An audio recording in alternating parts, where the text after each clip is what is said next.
Hello, musical engineers! Today we're going to be inventing our own instruments. We're going to explore the sounds in our home and use them to build instruments that have never been seen before. We'll also talk a bit about the 4 instrument families. Stay tuned for the world premiere of my musical invention, the Misemaphone. Hi CWC, I'm Miss McMillian and welcome to music class. Today we're gonna start a really cool project and we're going to invent our own instruments. What's that, you ask? We get to do a little bit of creative thinking, or a lot of bit of creative thinking, to build something that's a new kind of instrument out of whatever you can find at your house.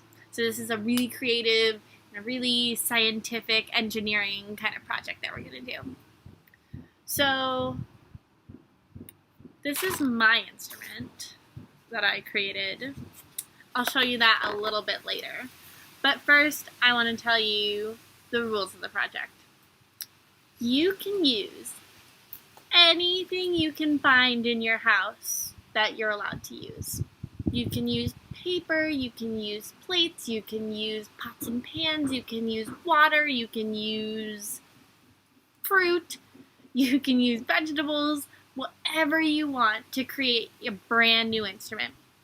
So this instrument can be something that's really easy to play, something that's really hard to play. Maybe you want to create your own drum set out of not drums. Maybe you want to create something totally new that's never existed before. You can do anything that your brain can come up with. So you could make a xylophone out of some glasses and water. You could make a kazoo out of a comb and some paper. You could make a tambourine out of some paper plates, some shakers.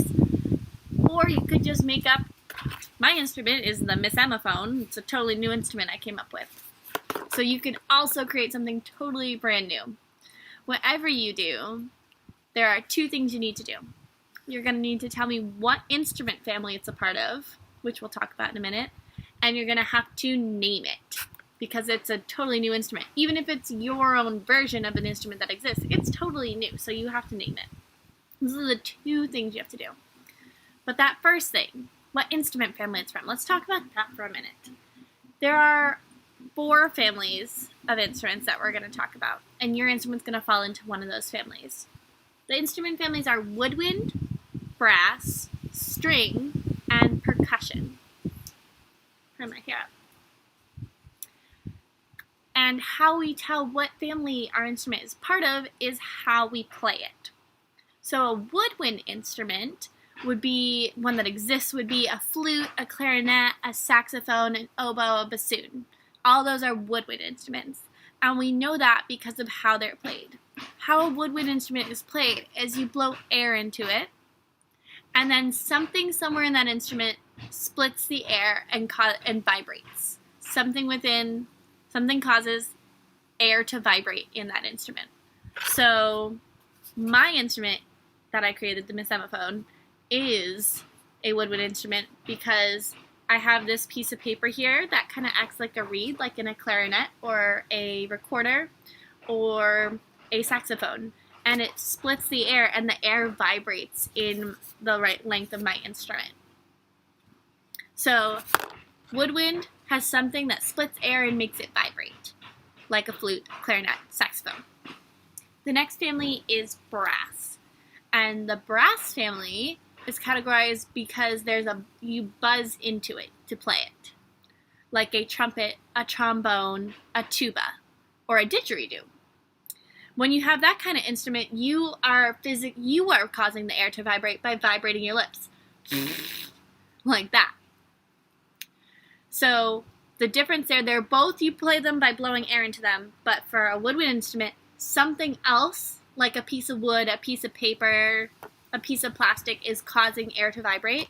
And in a brass instrument, you're causing air to vibrate by the way you're playing. So if you were to play a trumpet, you would buzz into it. If you were to play a didgeridoo, you buzz into it with your lips. Your lips are actually moving, like you would blowing a raspberry. A woodwind instrument, you just blow into it like you were blowing out a candle. Whereas brass is a little sillier for me to demonstrate, but it's different. The next instrument family, so those are aerophones, those are the ones you blow into, or air is the primary sound maker of that instrument. The next one is strings. And strings are things like violins, violas, guitars, and cellos. Any of those kinds of instruments, anything with strings. And the way a string instrument is defined is an instrument that when a string vibrates, it makes sound. So if you pluck the string on a guitar, you can see that string vibrating really, really fast back and forth, and that's what's making the sound. So if you were to create an instrument that goes in the string family, it could have rubber bands, it could have yarn, it could have twine, it could have threads, whatever you're using as a string to make that vibrate to create your instrument. And then the last one is percussion. In the percussion family, it is categorized by playing it. To play it, you hit it.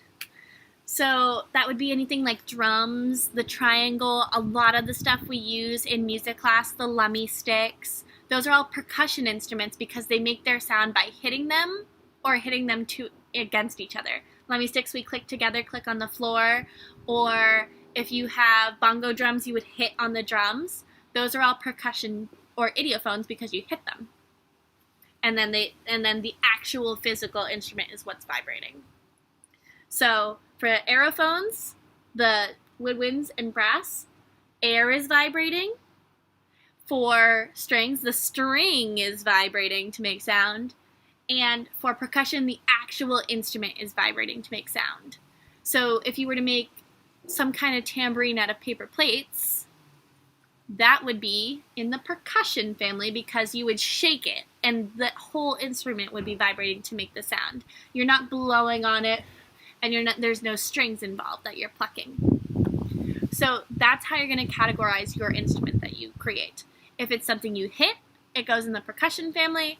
If it's something you pluck a string family.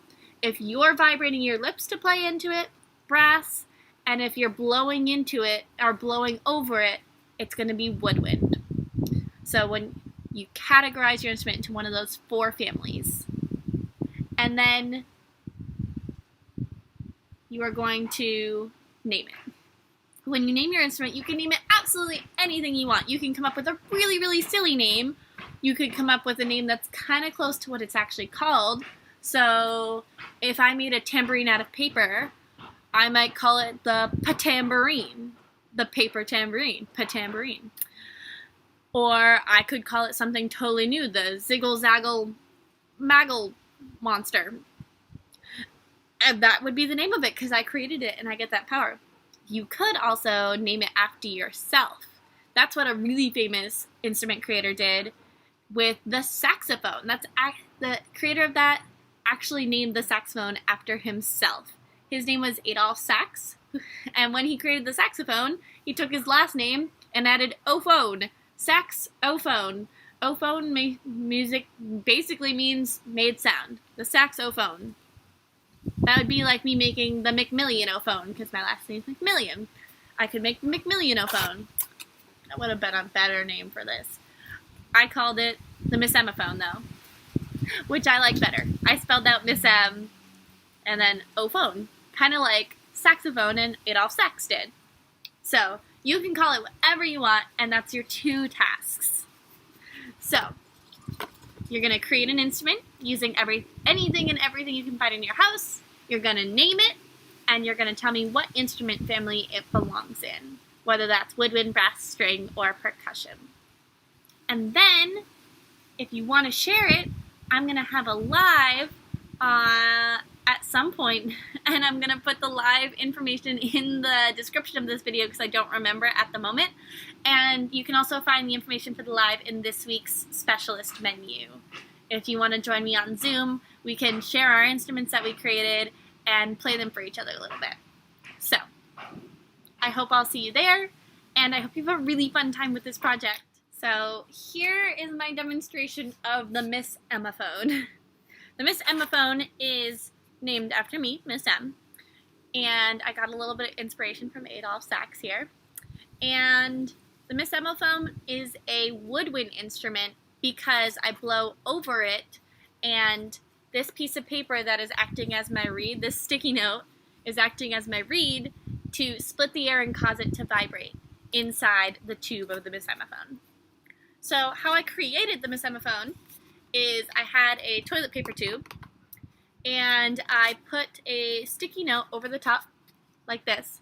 I taped it over the top here and taped it on the sides so that I had a reed, kind of like a saxophone or a clarinet would have, or kind of like a flute. I'm a flute player, so I took a lot of inspiration from flute. And then when I played it, it was kind of high and I didn't really like it. So I made a lengthening attachment out of a paper plate to make it a nice long tube to create my whole Miss Emmaphone. Then I decorated a little bit with some music notes and hearts and swirls and got this instrument. So I'm going to attempt to play it. It doesn't play every time, so it might be a minute to figure it out, but it sounds pretty cool. And I control pitch by using my hand and putting my hand on or off the top. It'll get lower if I put my hand over the bottom and higher if I take my hand off. So to play it, you just blow over it.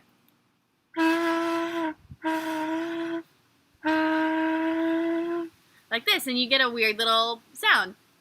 I take a lot of it from flute. This one's kind of hard to play, but I think it's pretty cool.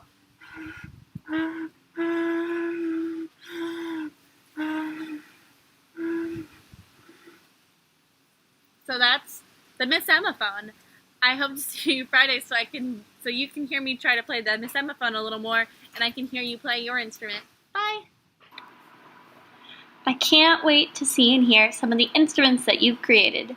Please join me at 2:30 on Friday to share. The Zoom link can be found in the Week 10 Specials menu. Have any questions, contact me at my email, and have a great week.